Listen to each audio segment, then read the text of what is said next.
우리가 연초라든가 또한 은혜를 받았을 때 이러한 결단을 하죠. 내가 한번 성경을 완전하게 완독해 보리라.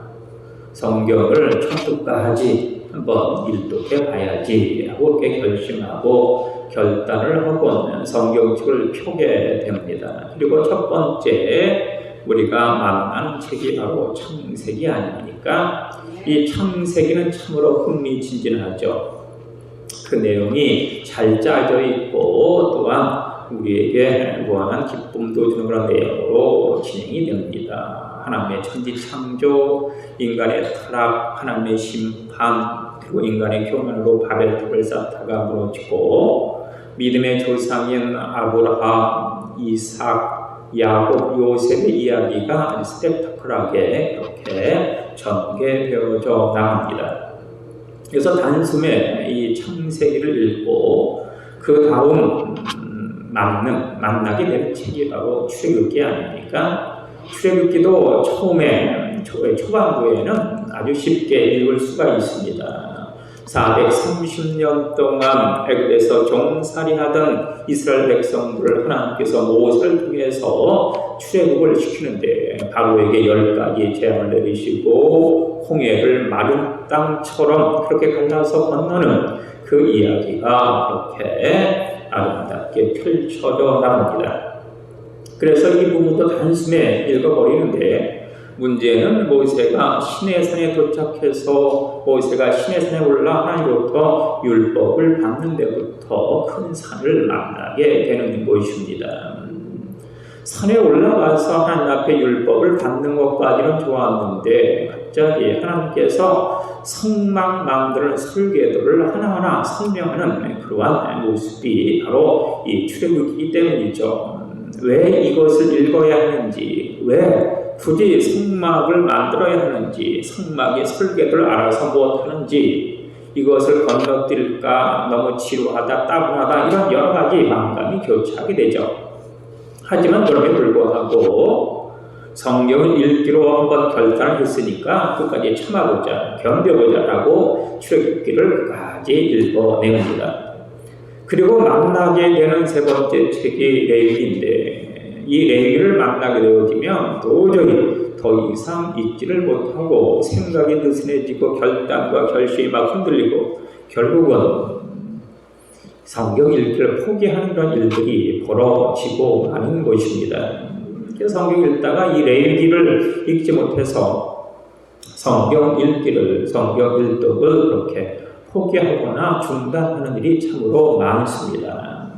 그런데 이 레위기의 내용을 우리가 살펴보면 이 레위기의 내용은 사랑의 하나님께서 우리를 만나고자 하시는 간절한 열망이 담겨져 있는 책이 바로 이 레위기입니다.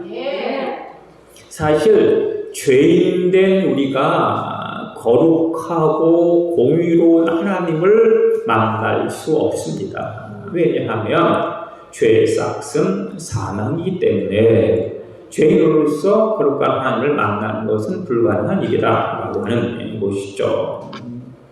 하지만 그럼에도 불구하고 하나님께서는 죄인된 우리라도 만나고 싶은 그런 열망과 소원을 갖고 계시는 것입니다. 그래서 하나님께서는 친히 5개의 문을 세우시고 그 5개의 문을 통해서 우리를 만나고자 하시는 그 강한 열망과 소원을 우리에게 알려주시고 있는데 그 내용이 바로 이 레위기다라고 하는 것입니다. 하나님은 이 레위기를 통해서 죄인된 우리가 거룩한 하나님을 도저히 만날 수 없지만 5개의 문을 세워주셔서 그 문을 통해서 우리를 친히 만나주시는 거룩의 하나님, 공의로운 하나님이 아니라 사랑의 하나님, 배려의 하나님, 은혜의 하나님으로 우리를 그렇게 만나주시는 그 내용, 그것이 바로 이 레위기다라고 하는 것입니다. 그렇다면 이 레위기에는 어떠한 하나님의 문이 하나님께서 우리를 만나고자 하시는 그 5개의 문이 과연 어떠한 문인가라는 것을 우리가 살펴보면서 함께 은혜를 나누고 하나님을 만나 잃어버린 애들 회복하는 능력이 우리에게 나타났으면 참 좋겠습니다. 첫 번째 문은 바로 번신의 문인 번제입니다. 두 번째 문은 봉사의 문인 소제고, 세 번째 문은 평강의 문인 화목제, 네 번째는 용서의 문인 속죄제, 다섯째는 바로 배상의 문인 속건제. 이렇게 5개의 문을 세우시고 하나님은 우리를 기다리고 계시는 것이죠. 그 문을 통하면 나는 공의와 정의와 거룩의 하나님이 아니라 너를 용서하고 너를 포용하고 너를 품에 안는 사랑의 하나님이란다 라고 그렇게 우리에게 말씀하여 주시고 있는 것입니다. 첫 번째 문, 그것은 번신의 문인 번제단입니다. 번제라고 하는 것, 히브리 말로 오라라고 하는 단어를 사용하고 있는데 하늘로 올린다라고 하는 뜻을 갖고 있습니다. 이 번제단은 조각목을 노수로 싸서 만들게 되어져 있는데 이 번제단 위에 재물을 놓고 불로 태우게 되어 있죠. 그러면 그 불과 그 연기와 그 냄새, 향기가 하늘로 올라가게 되어 있는데 이렇게 하늘로 그 불과 연기와 그 향기를 올려보내는 그 제사가 바로 번제다라고 하는 것입니다.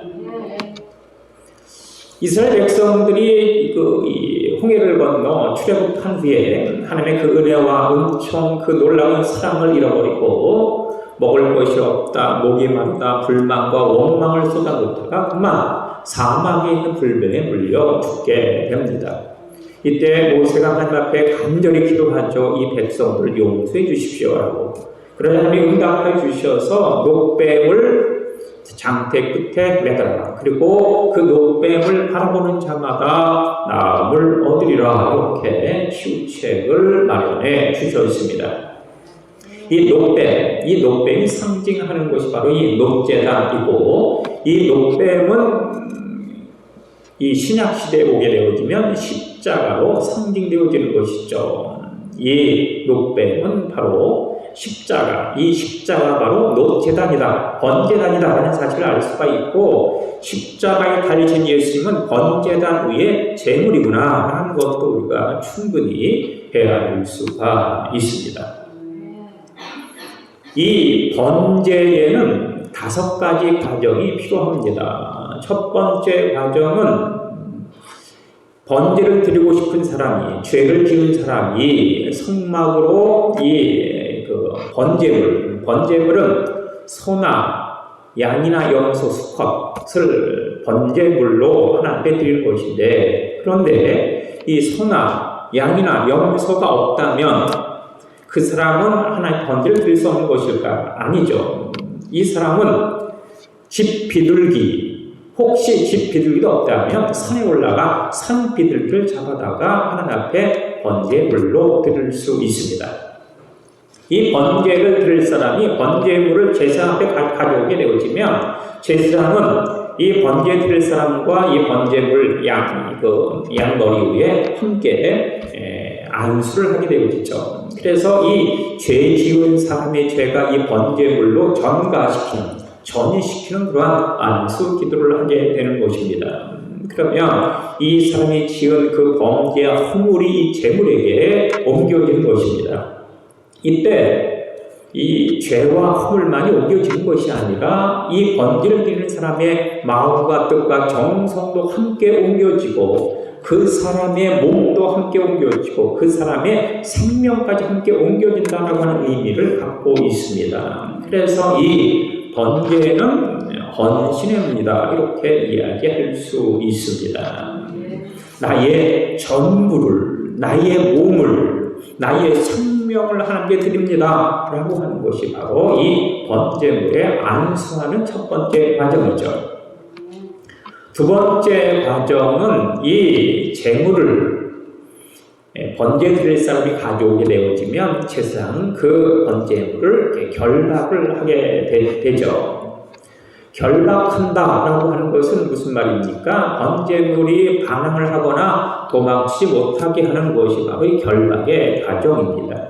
즉 번제를 드림에 있어서 나를 결박한다고 하는 것, 철저하게 순종한다라는 것을 의미하죠. 하나님께 제가 철저하게 순종하겠습니다. 나를 내려놓겠습니다.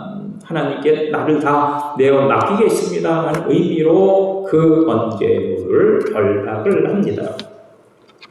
아브라함이 100세 얻은 아들 이삭을 모리아 산에서 하나님께 번제로 드릴 때 아브라함이 이삭을 결박을 합니다. 이삭은 17살에서 20살 정도 된 혈기왕성한 청년, 그리고 아브라함은 120세 정도 된 늙은 이 20살 먹은 청년이 120살 먹은 이 노인 하나 이렇게 제어하지 못할 어떤 힘이 없는 것이 아니죠. 하지만 아브라함이 이삭을 결박할 때 이삭은 그대로 결박을 당합니다. 철저한 순종이죠. 아버지 마음대로 하십시오. 하나님 나를 드립니다. 나를 내려놓습니다. 나를 내어 맡깁니다. 나를 위탁합니다. 라고 하는 것이 바로 이 결박의 과정입니다. 이렇게 번제물을 결박했다면 세 번째 과정은 그 껍질을 벗기는 것입니다. 껍질을 벗긴다, 외식을 벗기는 것이죠. 기만을 벗기는 것입니다. 옛사람과 겉사람을 벗기는 것, 이 작업이 바로 이 껍질을 벗기는 작업임을 우리가 알 수 있습니다. 나의 옛사람, 나의 겉사람, 나의 외식, 기만, 나의 모든 어떤 환경적인 것들을 다 벗어버리고 나의 중심만을 하나님께 드리겠습니다 라고 하는 그런 결단의 모습이 있죠. 네 번째 과정은 이 제물에 각을 뜨고 머리를 자르는 것입니다. 이것은 나의 생각, 나의 방법, 나의 소견, 나의 경험, 나의 체험 다 버리겠습니다.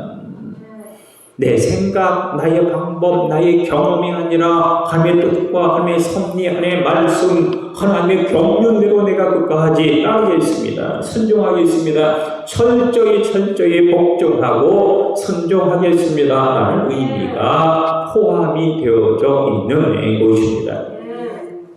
그리고 마지막 단계는 소금물로 정강이와 그 내장을 깨끗하게 씻는 것입니다. 깨끗하게 소금물로 씻는다라고 하는 것, 그것은 나의 마음속에 있는 더러운 것들, 오염된 것들, 정욕과 쾌락과 혹은 세상을 향한 그 모든 것들 깨끗하게 씻어낸다. 그래서 청결하고 성결한 모습으로 하나님 앞에 바쳐지는, 하나님을 섬기는 그 모습, 이것이 바로 번제의 과정이다라는 사실을 잘 알 수가 있습니다. 번제라고 하는 것, 나의 몸을 드리고 나의 생명을 드리고 나의 중심을 드리는 헌신의 문이죠. 바로 이 번제물이 되셔서 우리를 구원하신 분이 있으니 그분이 바로 십자가상 위의 예수님이다라는 사실도 우리가 함께 마음판에 새기지 않을 수 없습니다.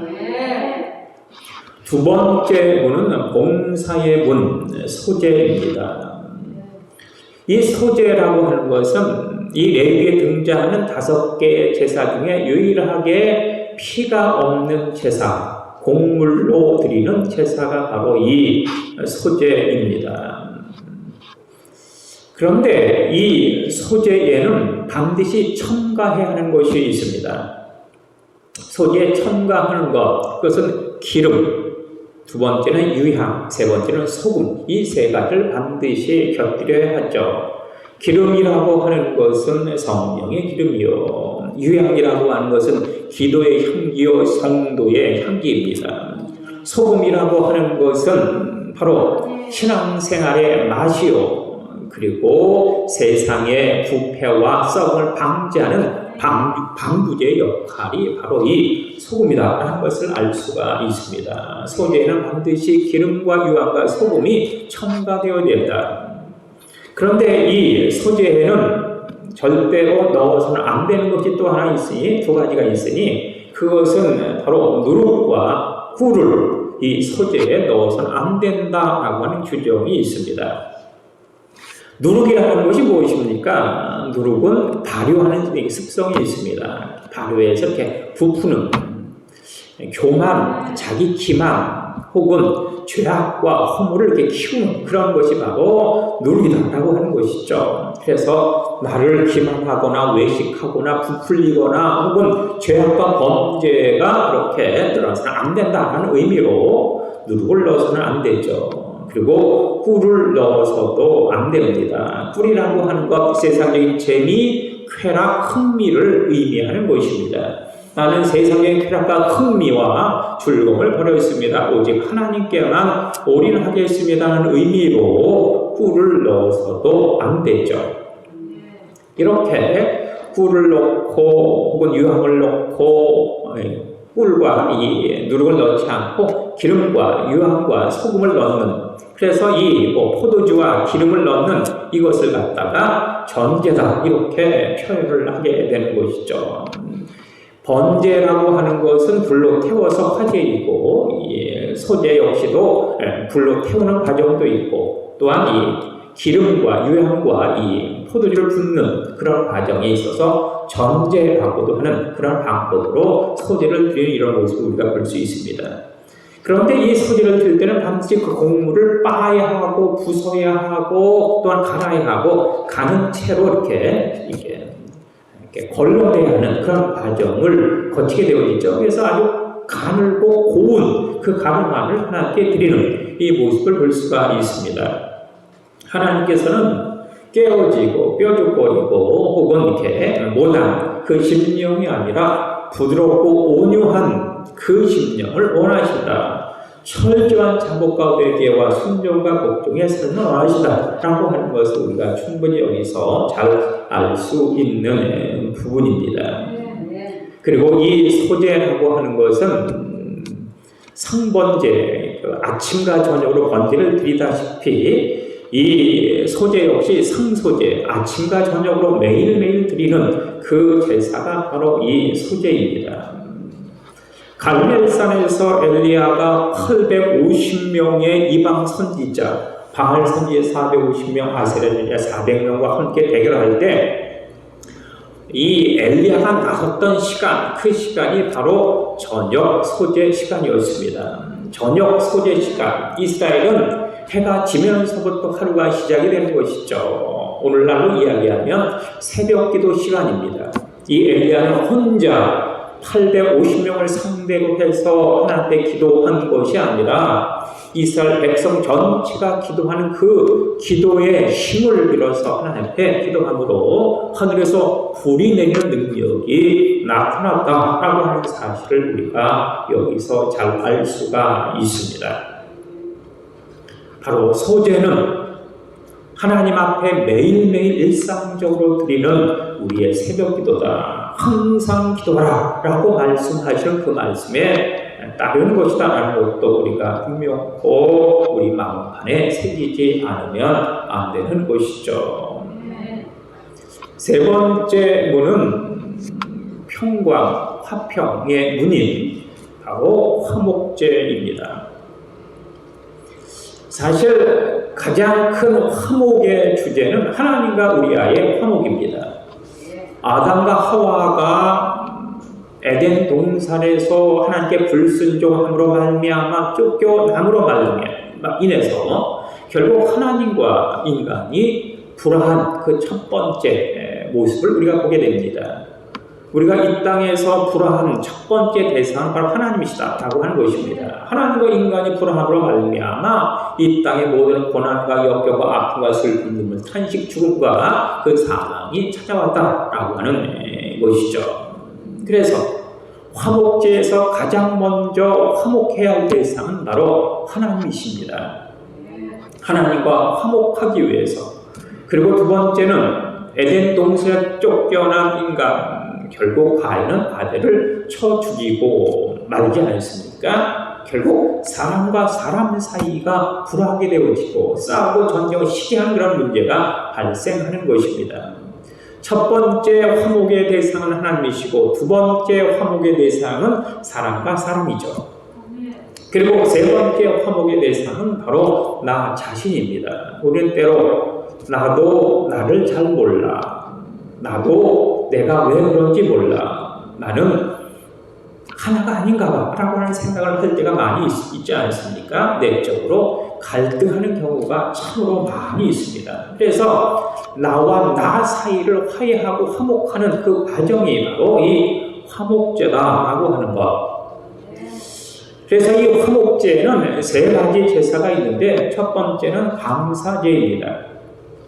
감사한 일이 있을 때 하나님 앞에 감사제를 드리는 것이죠. 사람과 사람 사이에서도 고맙고 감사한 일이 있을 때 감사제를 드리는 것입니다. 서로 간의 감사제, 그것을 하나님께 드리는 것이죠. 내게 기쁘고 즐겁고 행복하고 감사한 일이 있다면 그것은 당연히 하나님께 감사하고 나에게 그 고마움을 전해준 사람이 감사를 표현하는 그것이 바로 감사제다라고 하는 것입니다. 두 번째는 서원제입니다. 내가 하나님께 약속하고 서원하고 작정하고 하나님 앞에 결단한 것이 있으면 내가 하나님 앞에 서원하고 작정 결단한 것 그대로 하겠습니다 라고 그렇게 하나님 앞에 예배하고 제사를 드리는 것, 그것이 바로 서원제라고 하는 것이죠. 그리고 세 번째는 자원제, 낙헌제라고도 하는데 이 자원제는 감사제나 서원제와 전혀 관계없이 내가 예배하고 싶을 때, 내가 하나님 앞에 영광 돌리고 싶을 때, 하나님의 은혜와 은총과 축복이 너무너무 감격스러울 때 드리는, 수시로 드리는 그 제사가 바로 자원제다라고 하는 것을 알 수가 있습니다. 하나님과 화목하기 위해서, 사람과 사람 사이에 화목하기 위해서, 나 자신이 화목하기 위해서 하나님께 화목제를 드리는데 이 화목제에는 하나님께 감사하는 감사제, 하나님께 약속한 서원제, 그리고 늘 언제나 항상 하나님께 예배하는 자원제가 있습니다. 그리고 네 번째 문, 그것은 바로 용서의 문인 속죄제입니다. 그야말로 내가 하나님 앞에 범죄함으로 죄를 지음으로 그 죄를 용서받는 제사가 바로 속죄제다라고 하는 것을 우리가 알 수 있습니다. 이 하나님 앞에 용서받는 첫 번째 대상은 제사장입니다.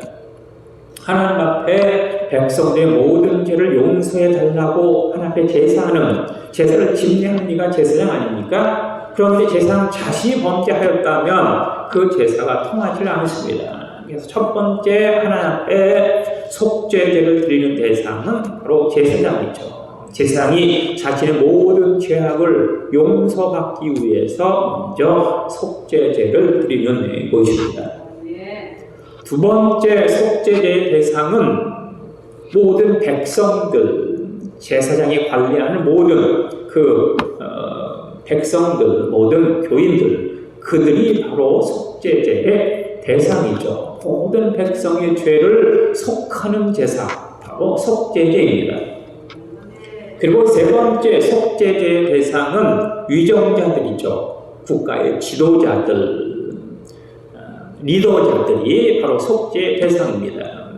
이 리더자들, 지도자들이 속죄함을 받아야 그에 따르는 모든 민족이라든가 백성들이라든가 시민들이 하나님 앞에 바로 설 수 있기 때문입니다. 그리고 속죄제의 대상 네 번째는 백성들 그 자체, 한 사람 한 사람 그마다가 모두가 이 속죄제의 대상이 되어지는 것이죠. 제사장의 죄 혹은 모든 백성들의 죄, 백성의 지도자들의 죄, 그리고 백성 한 사람 한 사람의 죄를 속함받는, 용서함받는 제사가 바로 속죄제다라고 하는 것을 알 수가 있습니다. 죄인된 우리가 하나님을 도저히 만날 수 없습니다. 죄의 삭은 사망이기 때문이죠. 그래서 죄를 용서함 받아야 하나님을 만날 수 있는데, 그렇기 때문에 이 속죄제가 반드시 있어야 된다라고 하는 사실을 우리가 잘 알 수 있습니다. 그리고 마지막 제사는, 마지막 문은 배상의 문, 속건제입니다. 어떤 그 죄를 지었을 때, 내가 하나님과 이웃 앞에 죄를 지었을 때, 그 죄로 인해서 손해가 발생했을 때 그 손해를 배상하는 제사가 바로 속건제다라고 하는 것입니다. 하나님과 사람 사이에 손해를 입혔을 때 그 손해를 반드시 배상하고 보상하는 그 제사가 속건제다. 혹은 내가 남의 것을 탈취하거나 사기치거나 도적질하거나 빼앗았을 때 그것을 갚는, 보상하는, 배상하는 그것이 바로 속건제다라고 하는 것을 알 수가 있습니다. 이 속죄제라고 하는 것이 상징적인 의미로 나의 죄를 하나님께 용서받는 그런 과정이라면, 이 속건제는 보이는 것으로 혹은 배상으로 혹은 물론으로 그 손해를 갚음으로 말미암아 용서받는 그런 과정이 바로 이 속건제다라고 하는 것, 이것이 아주 중요하죠. 삭개오, 여리고에 살고 있던 삭개오가 예수를 만나고 싶어 그렇게 열망하다가 뽕나무 위에 올라가 돌감람나무에 올라가 예수를 만나게 되죠. 이때 예수를 만났을 때 이 삭개오가 예수님 앞에 이렇게 고백을 하는 것을 볼 수 있습니다. 예수님, 선생님, 제가 남의 것을 토색하거나 도적질하거나 빼앗은 일이 있다면 4배나 받겠습니다. 이렇게 이 삭개오가 고백을 하는데, 이것이 바로 속건제다라고 하는 것을 알 수가 있습니다. 예전에도 우리가 이렇게 함께 이야기를 나눴던 적이 있었는데, 그 미리암이라고 하는 영화가 있지 않습니까? 전도연이라고 하는 배우가 나온 그런 미리암이라고 하는 영화. 전도연 씨의 아들이, 이 전도연 씨 아들이 다니는 학원 원장에 의해서 살해를 당하고 말았습니다. 그래서 방황을 하는데 아들을 잃고 전도를 받아 이 전도연 씨가 예수님을 만나게 됩니다. 그래서 신앙생활에 열중을 하게 되었죠. 예수 그리스도의 그 사랑을 알고 예수 그리스도의 그 용서의 그 능력을 알고, 이제 나도 내 아들을 살해한 그 학원 원장을 용서해야 하지 않나라고 그녀가 생각을 하게 되었죠. 결국은 어렵지만 힘들지만 내가 내 아들을 죽인 그 원장을 용서해야지 하면서 그 원장이 수감되어 있는 교도소로 면회를 하는 것입니다. 아주 굳은 결심을 하고, 내가 내 아들을 죽였지만 그럼에도 불구하고 예수의 십자가의 사랑에 힘입어 내가 그 원장을 용서해야지 하고 이렇게 찾아가서 그 원장을 만났습니다. 그런데 전도연이 생각할 때 이 원장이, 자기 아들을 죽인 원장이 죄책감과 또한 남의 아들을 죽였다고 하는 그런 어떤 그 모진 마음 가운데 슬퍼하고 탄식하고 괴로워할 줄 알았는데, 이 원장이 얼굴이 환하고 기뻐하고 행복한 모습으로 감옥에 있는 것입니다. 그녀를 만나러 와 있습니다. 그래서 그 이유를 물었더니 이 원장이 하는 말, 나는 하나님 앞에 당신 아들을 죽인 그 살인죄를 용서함 받았습니다. 그러니 나는 행복합니다. 즐겁습니다. 너무너무 기쁩니다. 이렇게 이야기를 하는 것이죠. 그러자 이 전도연이 꼭지가 도는 것입니다. 이 전도연이 소리를 치는 것이죠. 누가 너를 용서해? 내가 용서하지 않았는데! 그렇게 소리치는 장면이 있습니다.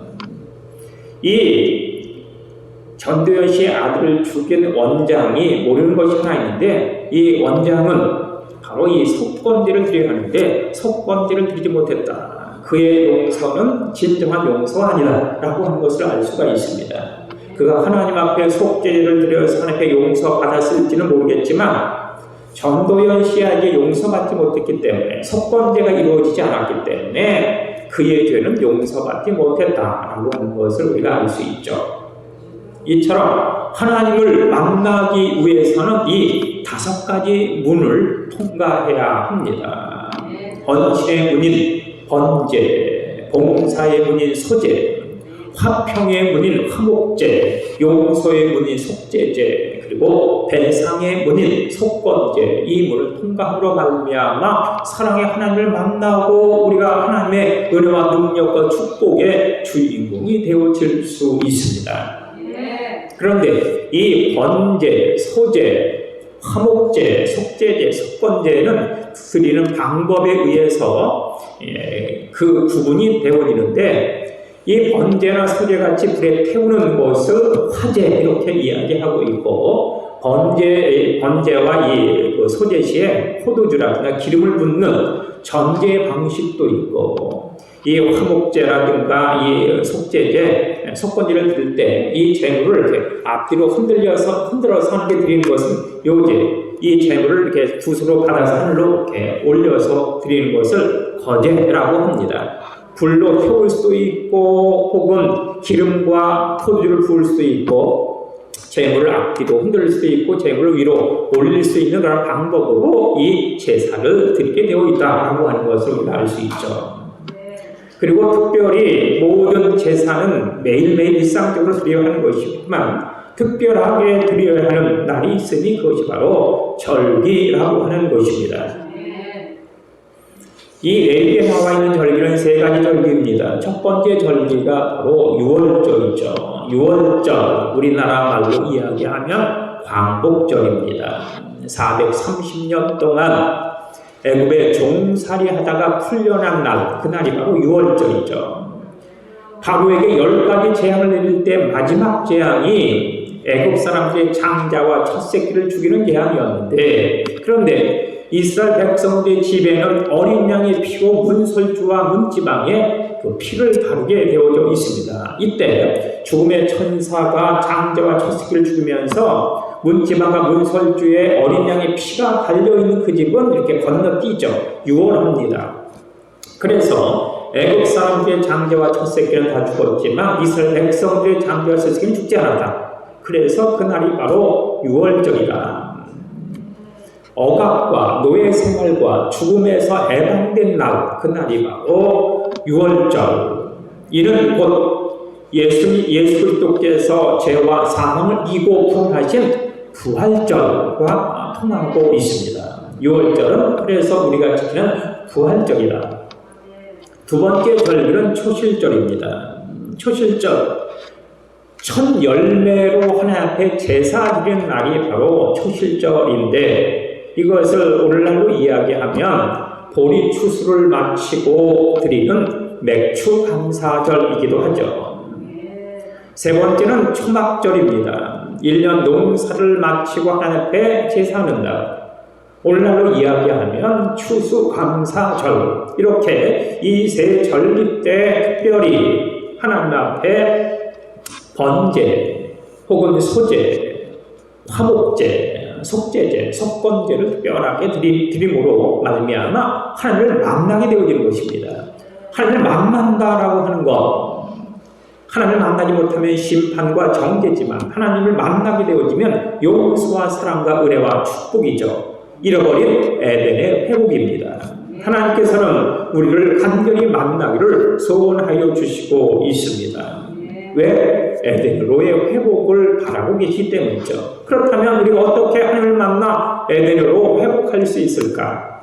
그것을 설명하는 책이 바로 이 레위기라고 하는 것이고, 레위기에서 가장 중요한 두 단어가 있습니다. 첫 번째는 레위기 1장 2절에 누구든지라고 하는 것이고, 두 번째 중요한 단어는 5장 7절에 소나 양이나 염소가 없는 자라도 라고 하는 것입니다. 하나님께 제사 드리는, 하나님께 예배하는 자는 누구나 드려야 합니다. 그런데 하나님께 예배할 때 소가 없습니다. 양이 없습니다. 염소가 없습니다. 드릴 힘이 없습니다. 내가 가진 것이 아무것도 없습니다. 그러니 드릴 수 없습니다. 라고 하는 것이 아니라 누구든지 힘이 있든지 힘이 없든지 가진 것이 많든지 없든지 누구든지 하나님께 나와 예배할 것이고, 그러면 하나님을 만나주시고 그를 에덴으로 회복해 주신다. 기쁨과 은혜와 은총과 축복의 삶을 주신다 라고 하는 사실을 우리가 분명히 깨닫지 않으면 안 되죠. 이 한 주간을 살아감에 있어서도 우리가 바로 이 5가지 문을 통과함으로 말미암아 헌신의 문, 봉사의 문, 용서의 문, 그리고 화해의 문, 또한 이 배상의 문, 이 문을 잘 통과함으로 말미암아 사랑의 하나님을 만나고 아미 주시는 은혜와 은총의 주역과 주인공이 되시는 우리 모두가 다 되어주시길 간절히 주님으로 축원합니다. 기도하시겠습니다. 주님 감사합니다. 우리 사는 모든 지혜 가족들 헌신의 문을 통과하길 원합니다. 봉사의 문을 우리가 들어가게 하여 주옵소서. 화평의 문과 용서의 문과 그리고 배상의 문을 우리가 통과함으로 사랑의 하나님, 은혜의 하나님, 축복의 하나님을 만나고 잃어버린 애들의 행복하는 능력의 역사가 우리 모든 진짜 가족 속에 드러날 수 있도록 주께서 인도하시며 또한 역사하시고 이끌어 주옵소서. 예수님 이름으로 기도합니다. 아멘.